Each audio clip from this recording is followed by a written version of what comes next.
मरने से पहले एक व्यक्ति ने अपने बेटे को चांदी के सिक्कों से भरा एक थैला दिया और बोला, बेटा जब भी ये सिक्के खत्म होने लगे बस ये 4 शब्दों की विशेष प्रार्थना दोहरा देना, थैला फिर से भर जाएगा। पिता ने बेटे के कान में वो 4 शब्द कहे और सदा के लिए आंखें मूंद ली। वो वर्षों तक उन सिक्कों को खर्च करता रहा।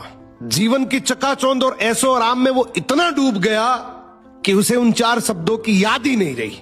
उसे लगा कि ये खजाना कभी खत्म नहीं होगा, परंतु धीरे धीरे थैला खाली होने लगा। अब बेटे को घबराहट हुई। उसने याद करने की बहुत कोशिश की, पर वो शब्द उसके दिमाग से फिसल चुके थे। वो पागलों की तरह लोगों से पूछने लगा।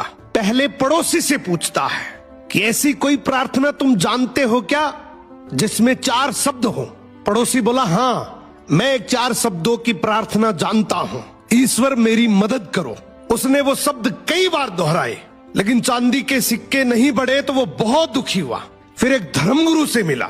उसने बताया कि ईश्वर तुम महान हो, मगर इसके दोहराने से भी थैला नहीं भरा।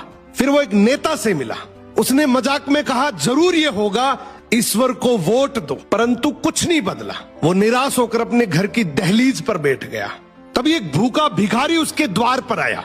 लड़के के पास खुद के लिए भी बहुत कम बचा था, फिर भी उसने अपना बचा हुआ भोजन उस भिखारी को दे दिया।